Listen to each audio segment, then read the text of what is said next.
शहापूर आणि कसारा घाट परिसरात सर्वतोपरी खबरदारी घेतली गेली आहे। कुठेही अनुचित प्रकार घडू नये यासाठी संपूर्ण यंत्रणा सतर्क ठेवण्यात आली असून सगळ्या परिस्थितीवर बारकाईने लक्ष ठेवून आहोत अशी प्रतिक्रिया शहापूरचे तहसीलदार परमेश्वर यांनी दिली आहे। नाशिक आणि त्र्यंबकेश्वर याबरोबरच आमचा जो काही शहापूर तालुका आहे तो नाशिकला लगत आहे। त्या ठिकाणी कसारा घाट परिसरात पण आमच्याकडे रेड अलर्ट होता।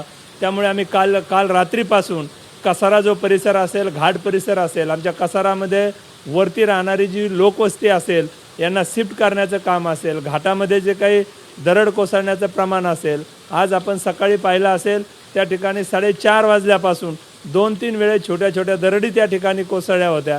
तर त्या ठिकाणचा तो मलबा असेल, दगड असेल, हे बाहेर काढण्याचं काम आम्ही त्या ठिकाणी करतोय। आणि आपण आत्ताच पाहिलं पूर्णपणे कसारा घाट रस्ता जो आहे तो वाहतुकीसाठी त्या ठिकाणी सुरळीतपणे झालेला आहे। जे नागरिक आपत्तीग्रस्त असतील किंवा ज्यांना पाण्यामुळे शिफ्ट करण्याची व्यवस्था असेल तर त्या ठिकाणची आपल्या जिल्हा परिषद शाळा असतील, मोठे लॉन्स असतील, या ठिकाणी आपण पर्यायी व्यवस्था केलेली आहे। तर एक शेवटचा प्रश्न, सध्याची काय पावसाची स्थिती आहे आणि कशा प्रकारे पाऊस अजून पडेल असं तुम्हाला माहिती आहे?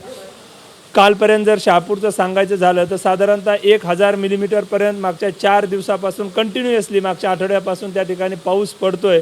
आणि अजून IMDच्या निर्देशानुसार 2 दिवस तरी त्या ठिकाणी रेड अलर्ट जाहीर केलेला आहे। त्या अनुषंगाने प्रशासनाने पूर्ण तयारी केलेली आहे।